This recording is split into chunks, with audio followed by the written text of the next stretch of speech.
কি হবে না তোর ডাক্তার ডাক্তার আমার গলাটা ভেঙে গেল। মায়ের দেখছিস? তোর মায়ের তুই দাওস না আমি কেমনে দেখবি? আজকে আমার সাইকেল ওই যে আমার মায়া। 6টা মানুষ ধরে তুই খালি মায়ের পিছিয়ে ঘুরতেছিস, তুই খালি আমার লোকে পারস। তুই চলে গেলে চল চল চল চল চল। আরে সাইকেল লয়ে কই যা, সাইকেলটা রাইখা যা। মায়ের কাছে পৃথিবীর সব থেকে ভালো মানুষটা যেমন আমি, ঠিক তেমন পৃথিবীর সব থেকে খারাপ মানুষটাও আমি। অভাবনটনের সংসার আমি কি কবে কন? ডাক্তারবাবু কি দেখলেন বৌদির মন? সত্যিকার অর্থে তার অবস্থা ভালো না। আর জরুরি ভিত্তিতে তারা শহরে পাঠায় দিতে। শহরে চিকিৎসা না করলে বাঁচানো যাবে না। একটা ব্যবস্থা তো করাই লাগবে, বাড়িতে আসুন। আর আমাদেরও কোনো হেল্প লাগে জানাবে না। জি। তোর লোকে যেদিন থেকে মায়ের দেওয়া হয়েছে এরপর থেকে তোমার চিনো চিনা মায়ের দেখছিস? দেওয়া হইলে মায়েরা দেখছোস মায়েরা দেখছোস, আমার কি আর কোনো কাম নাই? তোর মায়া আইতেছে।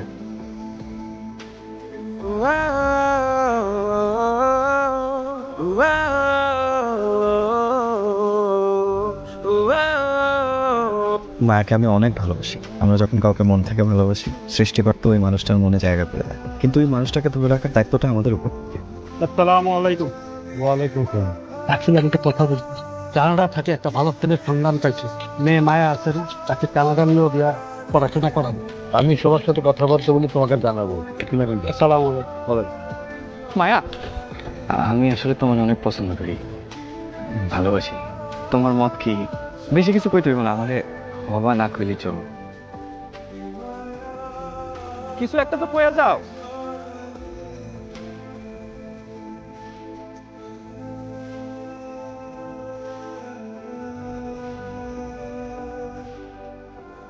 সাবা, মায়া নাই তোমার সাথে? না, ওরে আমি একটা প্রশ্ন করছিলাম কিন্তু ও আমার কোনো উত্তর না দিয়েই চলে গেল। মানে কেন ভাইয়া, আপনি জানেন না তো বোবা? কথা বলতে পারে না। ওর তো কোনো দোষ নাই স্যার, ওই কোনোভাবে বাইর করে দেওয়া যায় না স্যার। পুরাটা ছোটকালেই বাপটারে হারাইছে। এই কথা শোনার পরে ওর বাপ ধীরে ধীরে শেষ হয়ে যেতেছে স্যার।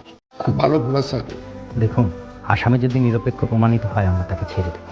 বাংলাদেশ পুলিশ সবসময় আপনাদের উপকারী চায়, ভালো চায়। মায়া কথা বলতে পারে না, এটা তোমার দোষ হতে পারে। মায়া হয়তো আমার জন্য সৃষ্টিকর্তার সেরা সৃষ্টি। মায়া, তুমি কথা কইতে পারো না, দেখো এতে আমার কিচ্ছু যায় আসে না। বিশ্বাস করো আর না করো, আমার মনে হয় এটা জানার পর থেকে আমি তোমার আরো বেশি ভালোবাসি।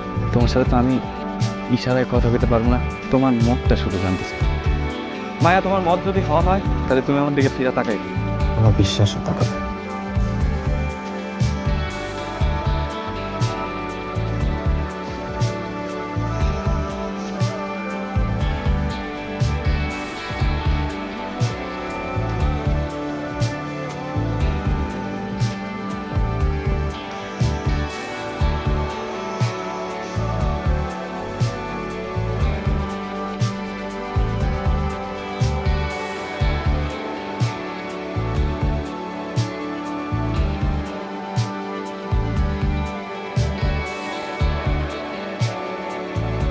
আমাকে কিছু বললেও না, তুই বল, আমি কাউকে কিছু বলবো না। ঠিক আছে বাবা, বলবো না। মায়ের অবস্থা দিন দিন খারাপ হচ্ছে। ছোটবেলা থেকেই মাকে প্যারালাইজড অবস্থায় দেখতেছি। মা না থাকলে আমি কারে নিয়ে বাঁচবো? যে করে হোক মায়ের আমার সুস্থ করতেই হবে। দায়িত্ববোধ আমাকে চারপাশ থেকে চেপে ধরতেছে। শহরে গেলে তো মায়ের সাথে আর যোগাযোগ হবে না, এদিকে মারে এই অবস্থায় রেখে কেমনে যাবো শহরে? আমাকে আসলেই যাওয়া উচিত। কালু ঘটক এবার যে প্রস্তাবটা আনছে, ওই পোলার লগে কিন্তু মায়ের বিয়া ফাইনাল করতে হইব।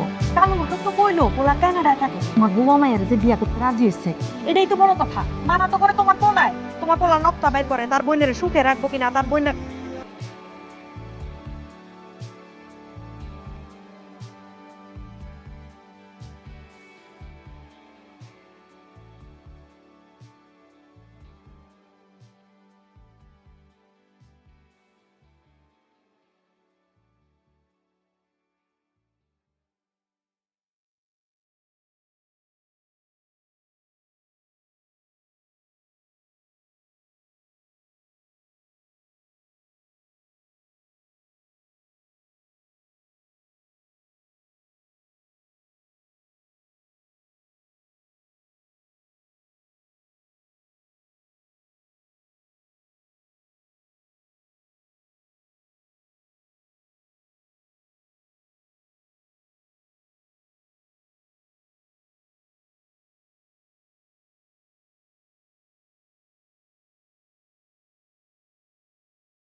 শেষ সীমানায় এসে দাঁড়াইছি। না পারতেছি কাউকে কিছু বলতে, না পারতেছি কোনো সঠিক সিদ্ধান্ত নিতে। ছোটবেলা থেকে তোমার এই অবস্থা দেখি, আজ পর্যন্ত তোমার মুখে আমার নামটা শোনার সৌভাগ্য হয় নাই আমার।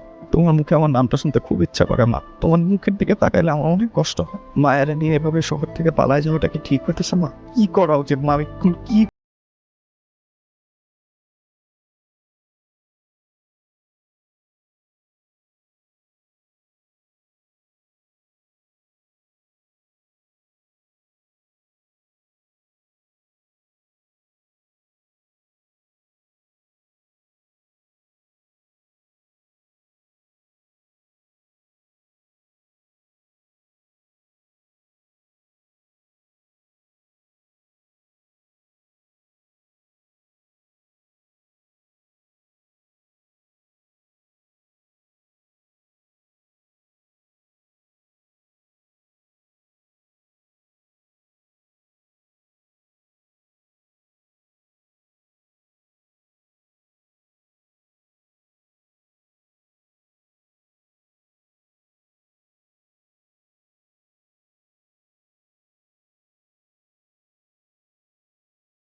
কেন আমাকে শহর থেকে এভাবে ধরে আনা হয়েছে? মায়া তো আমার সাথে যায় নাই। কি হয়েছে ওর মায়ের? আমি জেলে আসছি, কোনো সমস্যা নাই, কিন্তু মায়াকে তো আমি নিয়ে যাই নাই সেদিন। মায়ের পরিবার আর সমাজের মানুষ আমাকে ভুল বুঝছিল। ভাইয়া, কেমন হয়েছে মানে? মায়াকে এখনো খুঁজে পাওয়া যায়নি ভাইয়া। মায়া যাওয়ার আগে আপনাকে এই চিঠিটা দিয়ে যেতে বলেছে, সাথে এই নৌকোটা। আমি তোমাকে পৃথিবীর সব থেকে আপন ভেবে নিয়েছিলাম। তুমি এভাবে আমার অসহায়ত্বের সুযোগ পেলে।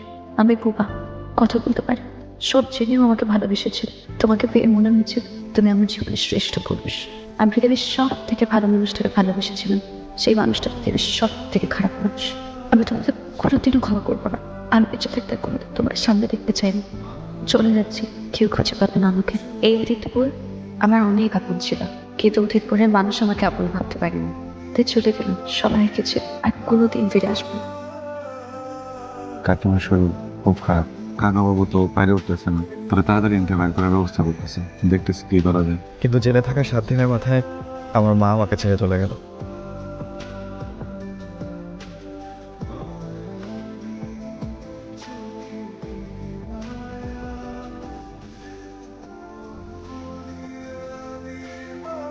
মায়ের অ্যাক্সিডেন্ট হয়, হসপিটাল থেকে মায়ের বাড়িতে ফোন আসে। ততক্ষণে মায়ের না ফেরত দেশে চলে গেছে। মায়ের মৃত্যুর জন্য আমি দায়ী।